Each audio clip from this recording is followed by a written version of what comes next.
Magandang hapon mga ka-happy hour. Narito ang mga balita para sa MBC TV Network News Update 3 PM edition.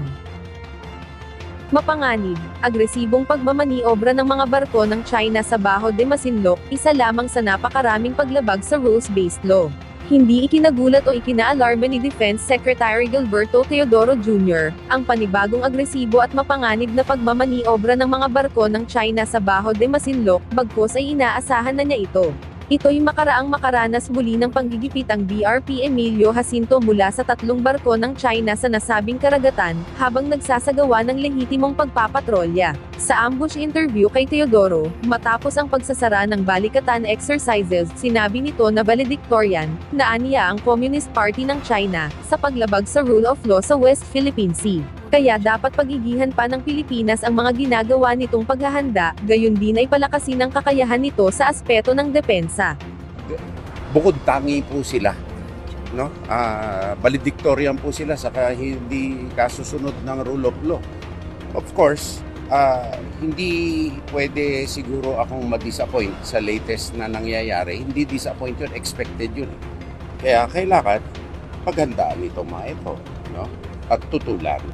Samantala, iginiit ni Teodoro na wala siyang pakialam kung magalit ang China sa sunod-sunod na deployment ng mga kagamitang pandigma ng Amerika sa Pilipinas.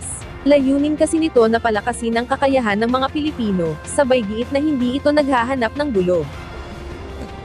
Ano sa akin kung magalit sila? Ang importante, wag magalit ang taong bayan ng Pilipinas sa atin. Sa Showbiz Spotted, Bini, nagsorry dahil sa batikos mula sa video na kumalat. Humingi ng paumanhin ng girl group na Bini sa kanilang mga fan, kaibigan at kaanak. Kasunod ito, pagkalat ng video na kinasasangkutan ng ilang miyembro nila, ang nasabing video ay umani ng iba't ibang reaksyon sa mga fans kung saan makikita ang tila hindi magandang sexual joke. Dagdag pa ng grupo, na labis silang nagsisi, at patuloy silang magbabago. Ang grupo ay binubuo ni Maloy, Joanna, Stacy, Colette, Ayo, Mika, Sheena, at Gwen, kung saan pinasikat nila ang mga kantang Pantropiko, Salamin Salamin, at maraming iba pa.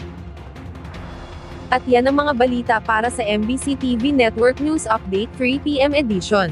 Abangan ang mga susunod na balitaan mamaya para sa 4 PM edition.